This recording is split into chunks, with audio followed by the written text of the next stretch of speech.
ජීවිතය කියන්නේ කතා කරලා ඉවර කරන්න බැරි පුදුමාකාර දෙයක්. අරුත සොයා යන ගමනේ ජීවිතය කියන්නේ පුදුමාකාර ගමනක්. ඒක හරියට සිතුවම් පොතක් වගේ. සමහර පිටු පාටවලින් පිරීලා. තවත් සමහර ඒවා හිස්ස තියෙන්නේ අපිට පුරවන්න. අපි හැමෝම මේ ගමනේදී විවිධ අත්දැකීම් ලබනවා.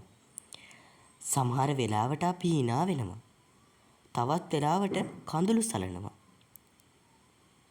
ඒ හැම මොහොතක්ම අපිට අලුත් දෙයක් උගන්වනවා. ජීවිතයේදී අපි මුහුණ දෙන අභියෝග තමයි අපිව ශක්තිමත් කරන්නේ. හරියට මලක් පිපෙන්න කලින් පොහොට්ටුවක් විදිහට අමාරු කාලයක් ගත කරනවා වගේ. වැටෙන හැම වතාවකම ආයෙත් නැගිටින්න ලැබෙන අවස්ථාව තමයි අපේ ධෛර්යය පෙන්වුම් කරන්නේ. සමහර විට අපිට හිතෙනවා මේ හැම දෙයක්ම අවුල් කියලා. ඒත් ඇත්තටම ඒ හැම දෙයක්ම අපිට අලුත් මාර්ගයක් පෙන්වනවා වෙන්න පුළුවන්. ජීවිතයේ සුන්දරත්වයේ තියෙන්නේ පොඩි පොඩි දේවල් වල.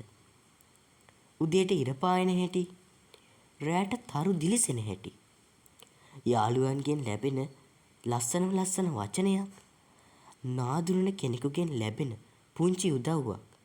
මේ හැම දෙයක්ම අපේ ජීවිතයට අරුතක් එකතු කරනවා. මේ හැම මොහොතක්ම අපිට වටිනවා. අපේ ජීවිතේ අරමුණු වෙන්න ඕනේ අනිත් අයට ආදරය කරන එක, සමාව දෙන එක, සතුටින් ජීවත් වෙන එක. අපි ගත කරන හැම මොහොතක්ම අපිට වටිනවා. මොකද ඒ මොහොත අපිට ආයේ කවදාවත්ම ගන්න හම්බෙන්නේ නැහැ. ඒ නිසා පසුතැවිලි වෙන්න එපා. සතුටින්, ආදරයෙන්, කරුණාවෙන් ජීවත් වෙන්න උත්සාහ කරන්න. මොකද ජීවිතය කියන්නේ දිනෙන් දින අලුත් වෙන, අරුතින් පිරිච්ච පුදුමාකාර ගමනක්. ජීවිතය කියන්නේ නිරන්තරයෙන් ඉගෙන ගන්න ක්‍රියාවලියක්. සමහර විට අපිට සතුටු වෙන්න හේතු ඕන තරම් තියෙනවා.